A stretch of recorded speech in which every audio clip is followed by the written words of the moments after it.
Okay, so basically, I'm brand new into like Christianity or any religion, and the church like, okay, come to mass. We'll take care of you, whatever. And Yeah. then when you when you're not looking, they stab you in the butt. No, I'm joking. But basically, like over time, as you keep going, Yeah. they're like, okay, but oh, could you help out with this volunteer thing? Could you stay back after mass and hand out leaflets or whatever? Sure. And then it's like, oh, you still do that thing?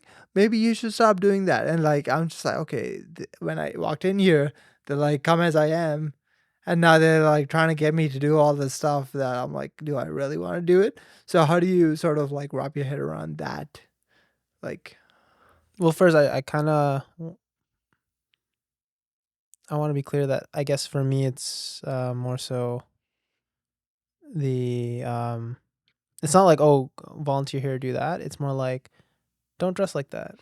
yeah, Stop listening to that kind of music or watching that kind of yeah. It's stuff. like, It's oh, like, you do that, so stop, yeah, doing all yeah, these other things that you exactly, do yeah, when you're not here, so that yeah, exactly. Do this instead, And it's just like, oh, okay. And sorry, what was your question about that? It So was, it's like, how do you wrap your head around like, okay, you said, come as I am, mm-hmm. and now you want me to be someone else. Well, I think it's inherent to faith to ask someone to improve, to grow, because you are being asked to be closer to God, right? Like in a relationship with God, and seeing it as like a higher being. You're being asked then to match that level, get on my level. Like God's kind of saying that theoretically. Mm-hmm. Um, and so it's ingrained in the culture of the faith to be like, hey, like it's not enough then to also then just stay where you are. You are loved as who you are. So if you never ever change, you are loved, right? You are still desired to come into communion with like faith. Mm-hmm. But once you're in faith though, it's because it's the beginning of that journey of like, okay, let's now get you going. Right? Let's get you moving. And so your question is, how do I reconcile that? Yeah, it's like, let's get you going. Could that be a slippery slope of like, oh, now you're asking me to do things or give up things that I'm not I ready think the to? best analogy is then um, some fitness instructor saying everyone is of value and worth, but then also putting a standard on that value and worth, saying, but you need to be healthy. But health is also part of valuing yourself, Mm-hmm. right? So it's like, hey, you're valuable, and it does, even if you're, like overweight or just what is it? What's the word I'm looking for? That Like no, I mean like just like when you don't have stamina. It's like you're, what is that word? Like out of shape. out of shape. There's another term I'm looking for, but the point is, yeah, out of shape. Then it's like that's fine and that's okay, but and like that's, I can accept you at whatever stage you're in, but then once you're in that gym, it's not going to be enough for you to just maintain that, because at the end of the day, objectively, you're better off getting into shape, being healthy, getting fit. Okay.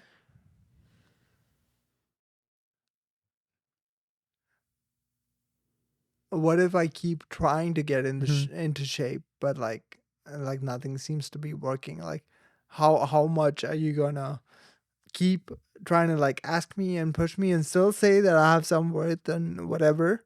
But versus like, okay, maybe this person's just not gonna cut it. Well, I think that's the part of faith which is interesting, because yeah, there's a certain point where you grow tired of yourself, and you feel that also external pressure of feeling like the community's tired with you, Mm-hmm. because you're like, you're not taking it seriously. You're wasting everyone's time, because you're saying you're here, but yet you're not actually doing anything doing the work to improve yourself. And I think it's human nature to then be fed up with yourself and fed up with others sometimes when you feel like they're just wasting time. Um, but I think faith always defaults back to, but you still are valued. Like as like a cushion to like always fall back the on. mere fact that God Mhm. will still not give up on you, therefore you can still try. The problem I find with that though is that if you lean on that too much though, that idea that God will still pick you up every single time, you also use that as this like excuse to then just never improve. Right. Right? Like the gym membership's free, so I can still come in whenever I want to, even if I don't do anything, don't do any workout. I'm still gonna get a round of applause and like a high five, and it's just like, well, that's pretty What good. kind of gym do you go to? I'm just saying, like that would be the case. Okay. Yeah. No, I genuinely I'm interested Yeah. to get to the point where I can have you sort of elaborate on this thing of why, even though God says I'm here for you no matter, and also where we were going, I was genuinely interested because you're like, God's there no matter what, Mm-hmm. but we cannot take that for granted because that's what leads to moral ambiguity Mm-hmm. and like the relativism, right? And I agree with you fully there. That's a slippery slope. But then where do you draw the line? Like, that's a genuine question for me. I do not know where the line is for the world. Mm-hmm. I know where the line is for me. I think that's the hardest question to answer. And I agree with you. I don't know where that line is because it's the thing that frustrates me the most so for example, so the external pressure that occurs from the community, right? That feeling of failing others somehow when you're not keeping up, right? Or not even that. Sorry. Let's say the judgment from others that that you sometimes you can feel from the community for not being as Catholic as they are, right? There's a utility to that, right? Where that's like it puts this push, Okay. like a fire on. You mean in like the positive sense, Yeah. utility? Okay. What do I mean negatively? Sorry, I'm making it about me again, but Oh. let's keep going. But it's like a fire under your butt to like get Yeah. going, right? Yeah. It's like, hey, that's not you can't settle like that. And these people can see it as a negative, and definitely there's the negatives to it, but there's also that positive, right? It pushes people. It doesn't let you be stagnant and feel like, oh yeah, whatever, I'll get to it when I get to it. And so that's why I'm like, okay, there's the utility, but is that then the line? Like, okay, like the way it is currently is the status quo for a reason, and this is why it should exist this way, right? Just to add to your point, it's not even like they encourage you to get to the next level. It's like, oh, we're doing this, come join us, and like we do it together and get to the next level together. That is the charitable, generous way of looking at this external encouragement, not pressure in this case. Yeah, exactly. Right? It's even more so like it usually manifests itself in that way. It's just, I guess I have that empathy for a lot of other people though, who don't get that experience from that, and they end up instead feeling inadequate, and then maybe stepping back and feeling shunned, not like the feeling of inadequacy and insecurity ends up being perceived as feeling shunned. Yeah, from of like, course. oh, they don't want me here anymore. Exactly. Yeah. Like just the example of like being judged for how your hair looks. Let's say you have like blue in your hair. So I've seen sometimes like having like a different color in your hair, which is not normal, is met with like this kind of weird. No, Yeah. sorry, I only that's shun people who have different color skin. Like, you can have whatever color hair you want, but I'm like, you gotta have the right color skin, otherwise, you're not allowed. I also think hair was a bad example. I was trying to stay away from the clothing thing from before. from like another previous podcast stuff. But I'm like, I think hair is also a bad example because hair is actually that's very rare, and tenderly that's just also really off base because no one cares about hair. It's more like, oh, you dress immodestly. That's the best example that usually. Yeah, but comes the to mind. dress immodestly is theoretically against the religion. Like it's against the precepts of what is being taught, right? Yeah. So it's not unfounded to some degree. It's not unfounded, but that's what I'm saying is if someone walks in for the first time or whatever, their 20th time, and they feel that sense of judgment or inadequacy because people look at them strange, they're more likely not to come back because they don't have the community or that loving foundation to feel like, hey, no, this is all coming from a place of like love. Well, even then, it doesn't seem like it would be, right, if everyone's like looking at you weird. But it does go back to the judgment versus encouragement factor, right? Because depending on who approaches them, and if someone approaches them and try to be loving and kind and direct with them, it could be seen as encouragement instead of judgment. So I'm like the underlying expectations are the same, but the way that we communicate that to people is maybe what makes the difference. Yeah. Right? Because some people might just get the shit end of the stick and feel ostracized, which is the one end of the extreme. It's like really feel like they don't belong, like they are not wanted to be in the same room right now. What? No, just like I have these other ideas on like how, like, you had also written some stuff in here which I thought was interesting. I know. For example, implicit issue with the love the sin or hate the sin. Do you want me to go into that? Yeah, let's do it. The implicit issues in love the sin or hate the sin. Oh God, I can't speak. Love the sin or hate the sin. Again, Mr. Saint Augustine with his classics here. Again, just shooting out bangers, right? But obviously the person who's questioning this is like sort of like putting it to the church to some degree. Issue number 1, calling someone the sinner. Again, we pride ourselves at 12 apostles at calling ourselves sinners, but it goes back into the Lucifer's mindset. I call you by your sin, not your name, right? So you're identifying this person as a sinner.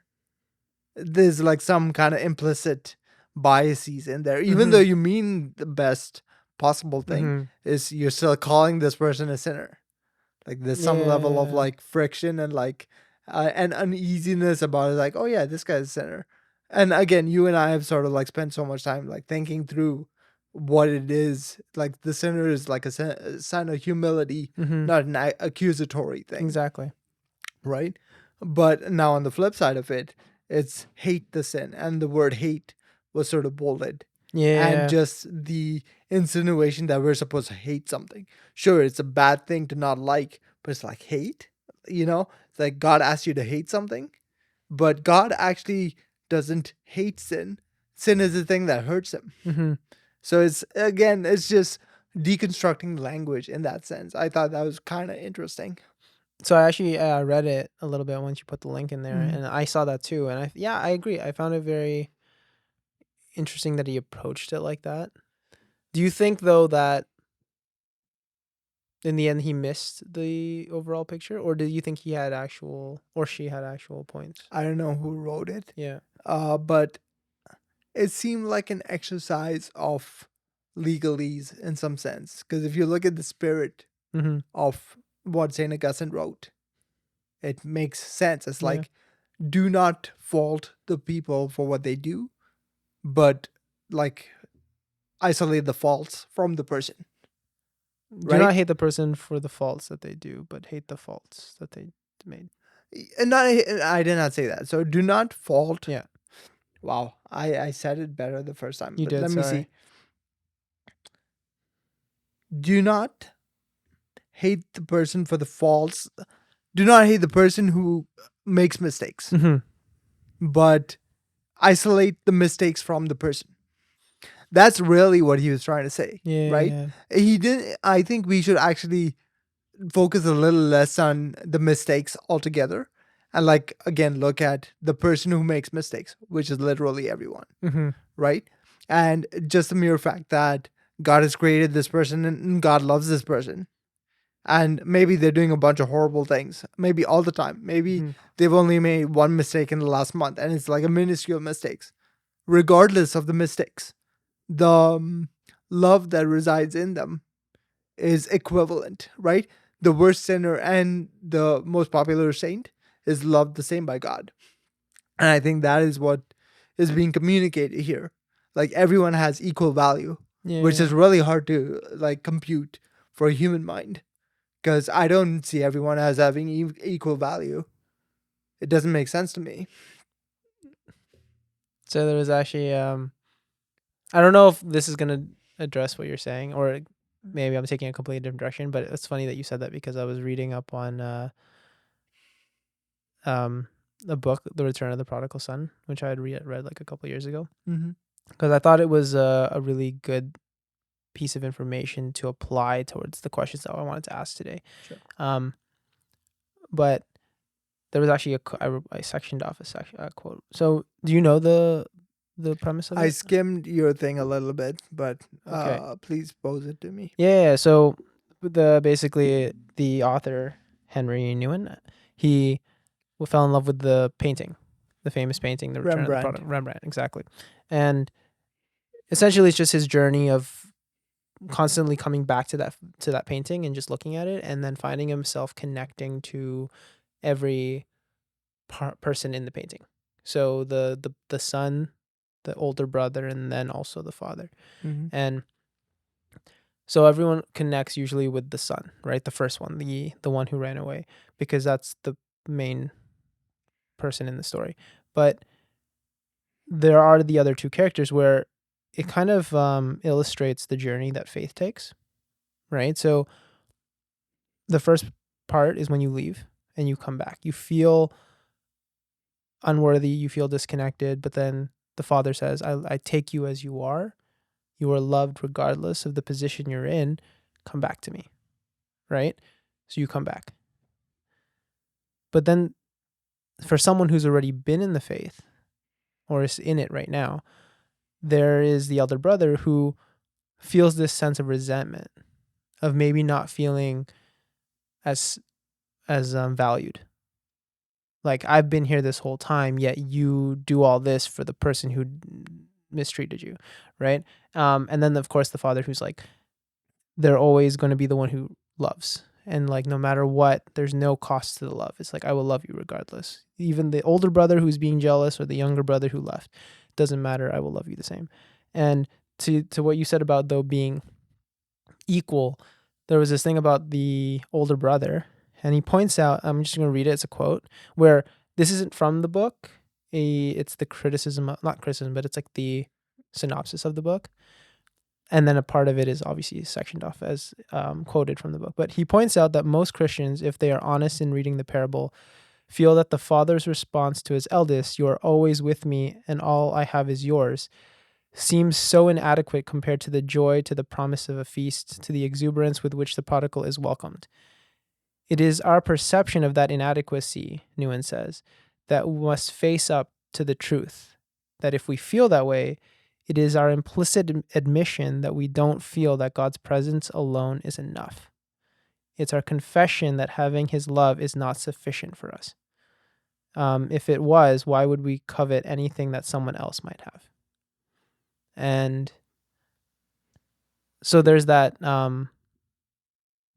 Everyone wants to feel like also like close and special to Christ too. They want to feel like they're doing that extra little bit to get extra close, like that they're getting better. But to your point, God has no intention of trying to make specific individuals feel more special than others, right? He's actually, again, something so strange about the way it format, like the way your faith. It's like, okay, so the point, faith, I'm trying to make you better.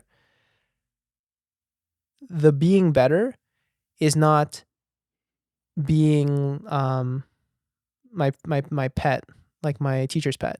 It's being what do you call it? It's like being so humble and so basically not up here with me, but like, so how do I explain it? It is being up there with him, but What do you mean up there with him? I guess I'm looking at it as like a teacher's pet is a perfect example of when you feel like you are closer to the teacher than everyone else. Yes. So that's what I mean by being up here with me. It's like I'm the teacher's pet. He cherishes me. Look at me or whatever. I'm sorry. I'm just Okay, yeah, keep going. As someone who was a teacher's pet to many teachers, I take offense. I was a teacher's pet to like one teacher. But that's just because I really enjoyed his class. I was like really passionate about that. Anyways, keep going. Let's stay focused on the prodigal story. What was it? No,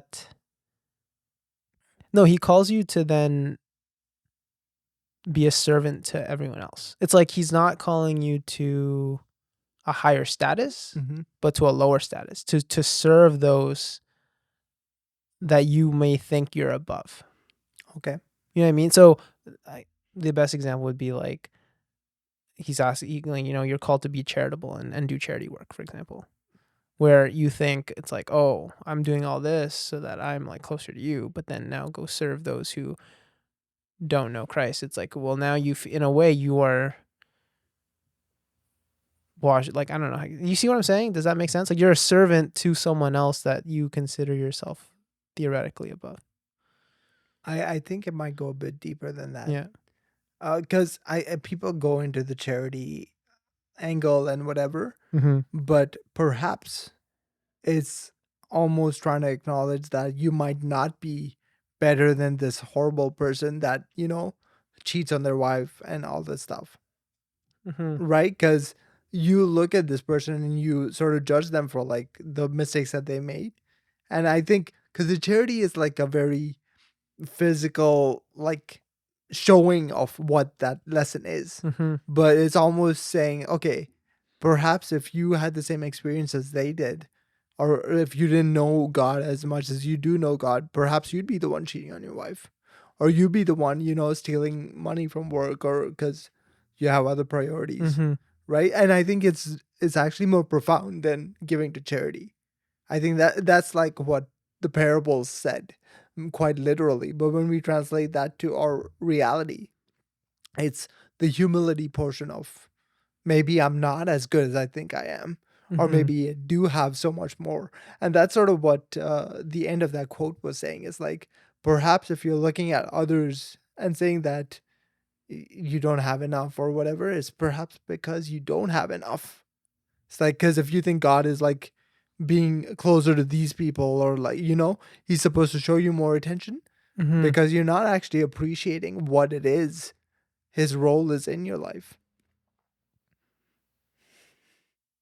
So it's essentially it's showing you that you have more to work on. Yeah. I like the thing you said about like wanting to feel special, right? As someone who has a lot of special needs, I would like to say, because that's a throwaway joke, but it's almost a triage situation, right? It's like the doctor is going to treat the person who's closest to dying. So if God is spending more time with this person, maybe there's a reason for that. And maybe there's a reason that the doctor is asking you to like hold the wound and like help, instead of like, oh God, why are you not holding my wounds? Because I got a damn paper cut. Yeah, like, because your paper cut is so small and insignificant, and you should understand that by now. Also, I had another joke. Let me work this in here now. So the father, the older brother, the younger brother. Yeah. Perhaps there's a person that we have not talked about in that story. Not the mother? Exactly. Okay.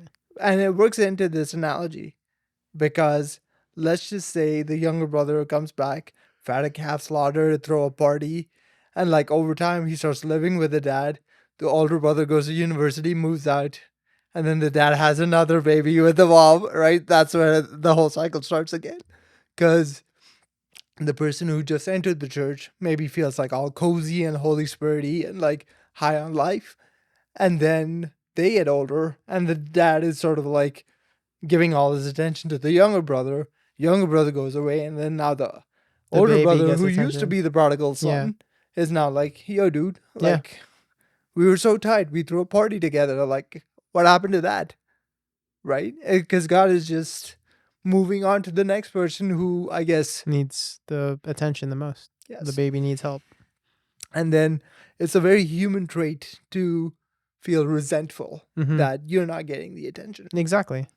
But what the end goal of the end, that's what I was trying to say. The end result of that, like that relationship is not so that you sit like side by side with your dad and just get all like the attention. It's so that when you see the baby in need, you're saying, "Hey, dad, I got this," and you end up taking care of the baby too. Like you become the dad, and that was the point of Rembrandt's thing. Is that at the end, the actual goal is to be the father.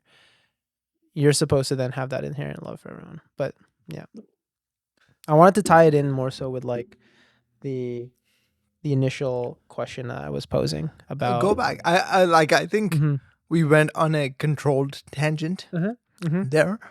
But what was the thing you wanted to go back to? What was I saying? You wanted to go back. Yeah, I wanted to go back. It was about. Let me pull out the notes again.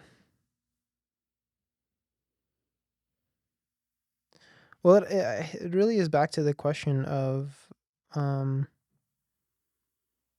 what is the motivating factor to self-improve if you were to put less emphasis on the self-improvement aspect of faith. So self-improvement is inherent to the faith, right? Like you want to grow, but at the moment there's a lot of emphasis on it as well, right? Come as you are is part one. Part two is okay, but you gotta grow. Be better. But the be better though comes with that fault of too much potential judgment from others who feel like you're not progressing as quickly, or self judgment, right? And then that inadequacy leads to then feeling unwanted, and then unwanting feeling to like, I'm gonna leave, right? And then the message no longer applies anymore, where it's like, well, come as you are, even though it should. It's like, okay, but I clearly am not good enough, right? That feeling of inadequacy. So then you take away the whole like, okay, let's stop. Don't worry about improving. Then you're good as who you are. But then that leaves people stagnant, right? Waters down the value of trying to grow and be better, which is inherent to like, it's not inherent, but it's like a critical foundational piece to the to faith. So yeah, like where. So let's, like, the way I like to approach it, because it's hard to like navigate this in the middle, right? Let's just say you come as you are and then you call to improve and you're not going anywhere, and you feel inadequate because other people are moving and you don't feel like you're moving at the pace you're supposed to, whatever that is. At what point do you call it quits? Or at what point, like, again, we obviously don't want to call it quits, but what is the thing that could happen that'd be like, you know what, I can't do it, I'm gonna leave. So basically with the intent of, if that thing does not happen, that means I keep trying. I think it's different for everyone, but I think it should be nothing. I don't think Okay. nothing should be enough to call it quits. Like, I think no matter what ends up happening, if you really take it seriously, there is no limit to the redemption that you can ask for, no matter how far you've gone, you feel. Right? Yes. So then why is this a question? If we should never stop, regardless of what, why is there a thing that compels us to want to stop? Because I think it's human nature to also be fed up. And it's also common sense to acknowledge our shortcomings when if we're not serious about something, or if we're saying we want to change something, but then nothing happens, it's, we're conscious enough to be like, well, clearly I'm not that serious. Or that's maybe the feeling. Maybe it's not that we're conscious enough to acknowledge that, but maybe it's just the feeling. Like, that's my own perception of myself saying, um, clearly I'm not serious about getting better. If I'm not, what am I doing? What actions am I taking? Mm-hmm. Right? I might want it, but then I don't actually care to try to make it happen. It's the whole, like, I want to run a marathon, but then I don't run. Sure. I don't even jog or even go for a walk. It's like, then what are you doing to even achieve that goal?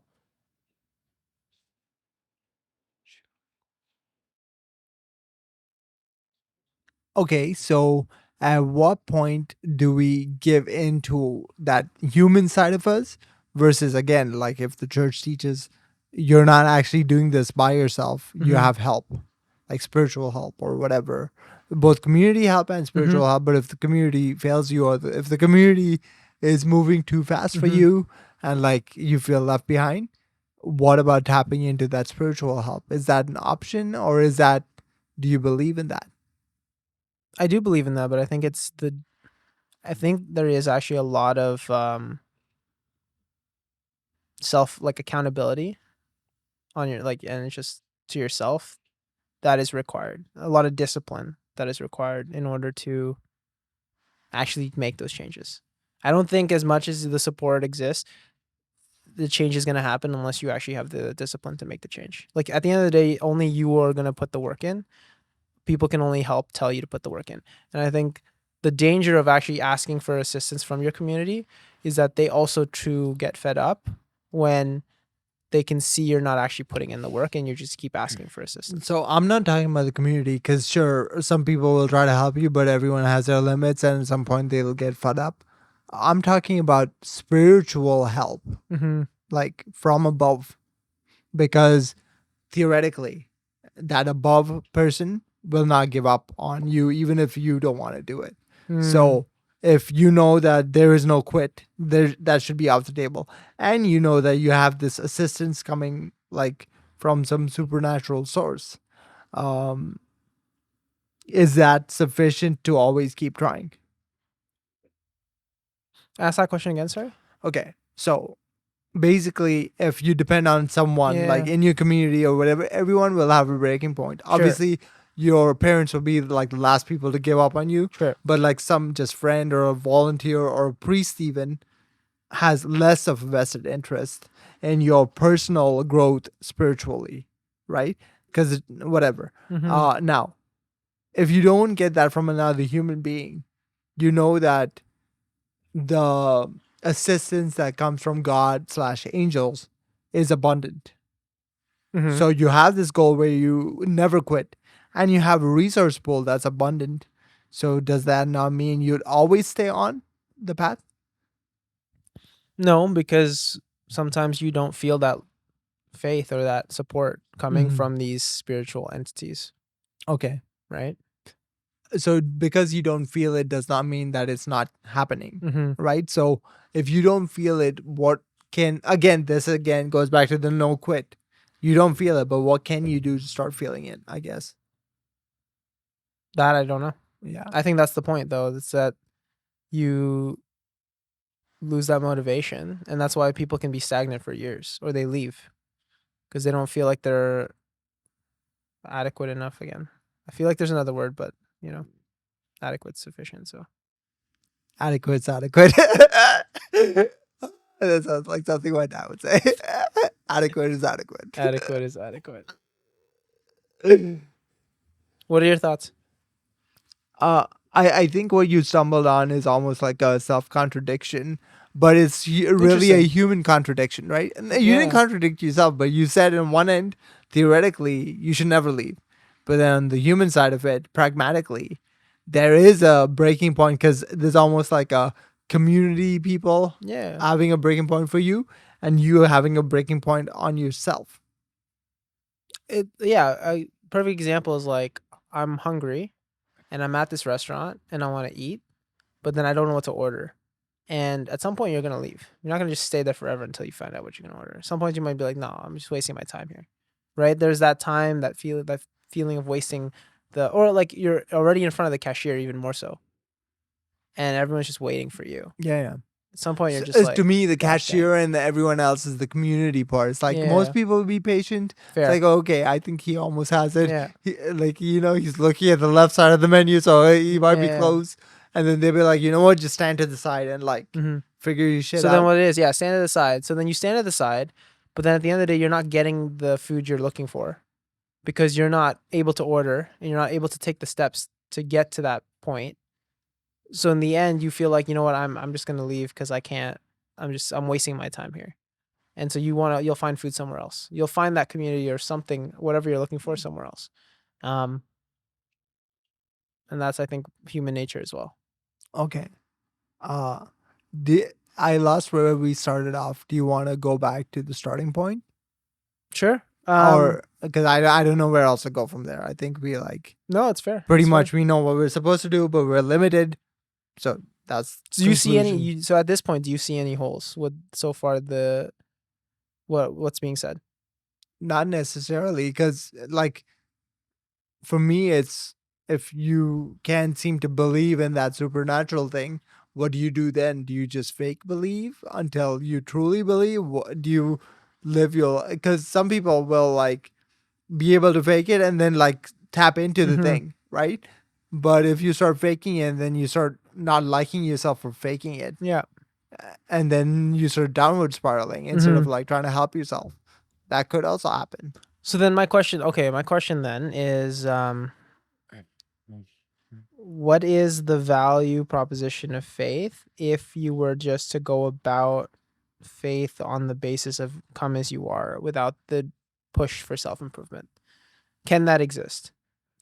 That's a good question. Can it exist?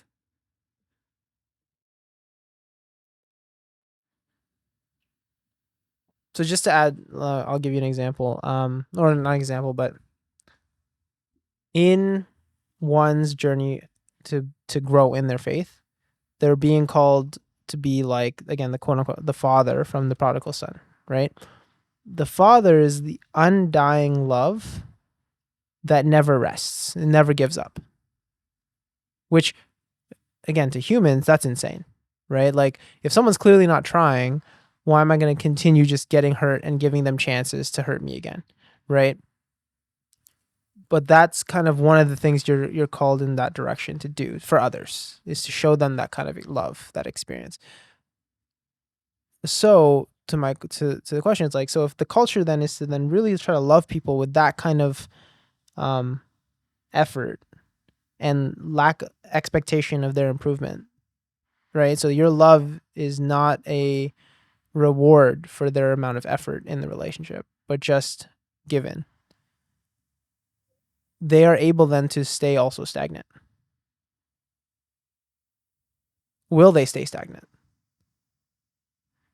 Because I think earlier in another conversation you made a point of people who come into their faith come in looking for something with a reason and a purpose. So you're saying they are coming in with a desire to change. Yes. Yeah. Because there is something lacking. Like, why would you change? Most human beings don't change anything in their lives unless they have to. Yeah. Right. So you're almost like, you're seeking an answer. I'm like, okay, maybe this could be the answer. And part of applying an answer to your life is trying it out. Like, so I would like exercise whatever's being told that I should be trying out. And then do I improve or do I get worse? Like, and that's how you evaluate whether you want to stay or not. Yeah. Okay, that's fair. So then if they're in that position where they feel like they're not improving and you continue returning to them with just like, but it's enough as you are, it's fine. Then, basically another take on the approach is like, if the prodigal son came back and then they had the party and the next day he's like, hey dad, can I have some money? I just want to go out and get some drinks. Is the father giving him more money? Theoretically, yes. Yeah. Because that goes back to free will, right? Yeah. The son has freedom to take more money out because the dad's money and dad's love in this case is his for the taking. Yeah. It's a horrible like parenting. See, that's the thing. It's horrible parenting, right? Like it's that conditioning, right? Like you're just conditioning them to be able to get away with that because they're like, oh, well, there's no consequences if I do bad. I always come back. I get love. And then I can always ask for more money. But I think that is the misconstrued understanding of God's love, right? Because that's why sorry, I'm going to go on a tangent here. Do it. But that's why it's like that final judgment piece does not fit with unconditional love. Because again, going back to the phone conversation, I'm like, there's something that has like very extreme dichotomy in these statements here. It's like you have unconditional love and you will be judged. Right? But I think understanding the nuances of that judgment is like, even after your dying breath, you're like, no, just give me the money and let me go. Mm-hmm. At that point, and that's where the free will is almost a trump card, no pun intended, where it's like you are still like after knowing that the judgment is right here, you're still taking money out and like, I want to go party. Like at that point, like I cannot physically or metaphorically hold you down and keep you at home. Like home in this case. Well, being actually, heaven. so arguably, the father's true love would show itself in a different form and be like, I can't condone giving you the money, but you always have a home here. So it's like you wouldn't give them money necessarily, but you wouldn't stop them. Let's look at this mathematically. If the father gave them half of his fortune, and like every time you take out half of a fortune, it gets less and less and less. So the son's like, give me more, like give me some of his love, give me some of his money. But it's like you've used up all of your stuff. Now I'll refute myself. The thing where it doesn't make sense is God's love is infinite and unconditional. Yeah.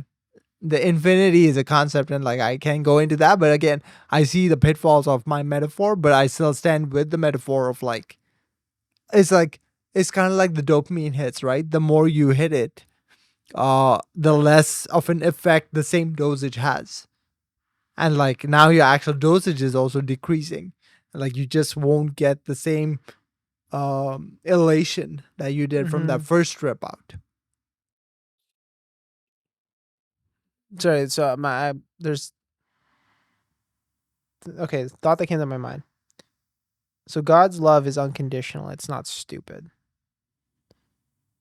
Meaning that if you're using, let's say again, you're the son, but and it's very evident you're just taking advantage. You don't have any love for your dad, and you just like taking his money, coming back partying, then taking his money. I love this. Like I just love just doing whatever I want. It's like, okay, no, that's clearly not love anymore, in which I think that the response is different. I'm trying to say the response would be different because it's not stupid. It's not blind. Get the belt out. Yeah. It's time to get a beating or something. I don't know. Like, but then there's also this different approach where, what if we are just like puppies to God, where, like, for example, dogs will like bite, and you're trying to train them not to bite, but they bite, and they don't intend harm, so they're not intending to hurt or to make take advantage of the situation. They genuinely love you, but they sometimes bite, and there's this understanding of like, that's just something you have a hard time letting go of. I will like to refute a nuance there. Yeah, sure. And quite literally, it doesn't say like we're God's puppies, we're God's children. So I would just replace puppy with like an infant. Sure. Because the infant does the same things that the puppy does, but the infant has the capability and the capacity to grow out of it. Yeah. Right? So whereas a puppy, it's like become It's a just dog. conditioning. And like, you'll be a well-trained, well-behaved dog, but it's not 1-to-1, but almost there Yeah. for me. No, it's fair. Yeah. I guess I went with puppy just because I'm like, because we're that stupid. Like humans are also that dumb in comparison to what God would be. For example, just I also think you're Yeah. underestimating the helplessness and stupidity of children, or like terrible twos, toddlers, and all that stuff, Yeah. right? Like we have to get trained as to, well. yeah. No, that's fair. I guess the point is like when you're coming from that level of understanding at what a child's capabilities are in comparison to yourself, you also put less emphasis on the mistakes they're making. Right? You put less weight on it because you understand their intent is not malice. Right. And I think when you understand it that it's malice is when then the approach changes. So in the example of the prodigal son, the son truly has some weird problem with like leaving and coming There's a back. hedonism, like there's an hedonism aspect to his desires. Yeah. Right. Keep going though. No, the point is like, yeah, if the father just sees his son as someone who's suffering of this problem, not able to like stay home and stick to their guns and actually be like, oh, I'm dad, I'm gonna stay here, I'm gonna work. Knowing that his son's just struggling, he doesn't see it any more than just like sadness and empathy for his son. So then the point is that you're not creating what do you call it? You're not creating complacency. You're just understanding that the situation requires that constant reassurance that is actually required in order for them to one day have the confidence to break out, or maybe not confidence, but something. Strength, fortitude, ability. Yeah, sure. Do you disagree? I don't disagree, but I'm just trying to put like a context around it because I'm almost looking at it. You see this partially happen in real life with parents and children where like addiction is an example. Like it's like, here, I'll give you money to send you to university and get you up on your feet. It's like crap ton of money, and then the kids just drugs, alcohol, drop out of school. Yeah. Like this is a real story for many people, right? And then it's like, oh, they dropped out, let them move in the house, and like you keep giving them money because you care, you whatever. And then at some point parents have to be like, I can't enable my child to literally destroy themselves, right? And at the same time you want to help, so I guess the help or the reservation of the funds is a form of love, but it just feels and looks different to the person who's asking for it. Exactly. Yeah.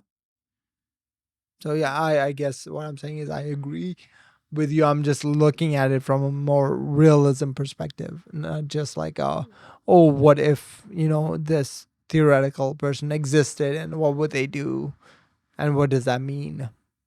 So then does that answer the question about the value proposition faith would have if you didn't put as much emphasis or very little emphasis on the self-improvement piece and just on the come as you are? Yes, because at a certain point, like there's another sort of like church saying, it's like if you're not moving towards your goal, you're not standing still, you're actually moving away from it. So it's one of those like if and it's also like inflation. Like if you have $10, it's like it's so many things overlapping each other. The parable of the talents. Like I give you $10 and like go do something with it. If you come back to me 2 years from today with the same $10, that's not worth $10 anymore. You're supposed to at least match Canadian inflation or something. It's like standard interest rates of a savings account at least. Exactly. Give me something back. Yeah. Do something with it. No, that's fair. That's fair. I don't know. Oh, it's like, what does love actually look like? And perhaps sometimes love looks like not love. Love looks like rejection. Love looks like you're shunned from my house. Yeah. And that's hard to stomach, right? Because it's hard to stomach from a subjective perspective. because oftentimes we are stuck in our own perspectives, Mm-hmm. and it looks like, okay, this guy doesn't care about me. Like, I'm like trying to like ask for help or like give me something, let me, get Yeah. this next job or Yeah. whatever, not knowing that that could be your undoing. And I hate that I'm saying that because I don't live my life in that way and I don't often believe it. But again, when you look at it objectively, if you choose to believe, Mm-hmm. these are all loaded statements I'm making, right? Because so many nuances there. It is true, but is it? It all comes back to that. Like, is Yeah. this, am I just a brain floating in a jar somewhere? Sorry, I took it way too far, No, but no, it's fine. I liked the whole point about the nuances. I realize that it's very hard to say any statement without Mhm. trying to acknowledge the nuances, because a lot of people who just want to disagree with you, all they're going to hear in your statement is the matter of factness in tone of what you're saying, and not so much giving you the benefit of like the nuances you're probably accounting for as well. So there's always this need to like make sure like, no, but there's nuances. I understand that. I acknowledge there's nuances. No, it's fine. Um, but yeah, I think that's a good place to end for this conversation. Unless you have something to add to it. what? We just started 20 minutes ago. No, we didn't. What do you mean? It's been like an hour. No shit. Yeah, Holy crap. That was an unless hour. unless you have anything to add to it. Uh, Not necessarily. I just thought we would be going in like in more directions. I thought so too, but I think it's also the approach that was taken on this one. What? Okay, sure. I'm happy not to screw it up. Pretty honestly, like there's so many moments that I was like, I don't Though, know. why didn't you just say How, it? no, it was controlled. It was directioned. I know. I think we got somewhere. Like Yeah. it was constrained as a mother, but got somewhere. Speaking of mothers, for the outro, sorry, I have a I have a quote from Mother Teresa. Um, and for some reason, I don't know why I chose this one, but I think it's just in remembering that as people are journeying, I related to the people who are journeying in their faith and feeling that inadequacy due to just not being able to keep up. And sometimes that question that I even have where I'm like, why are you making that mistake?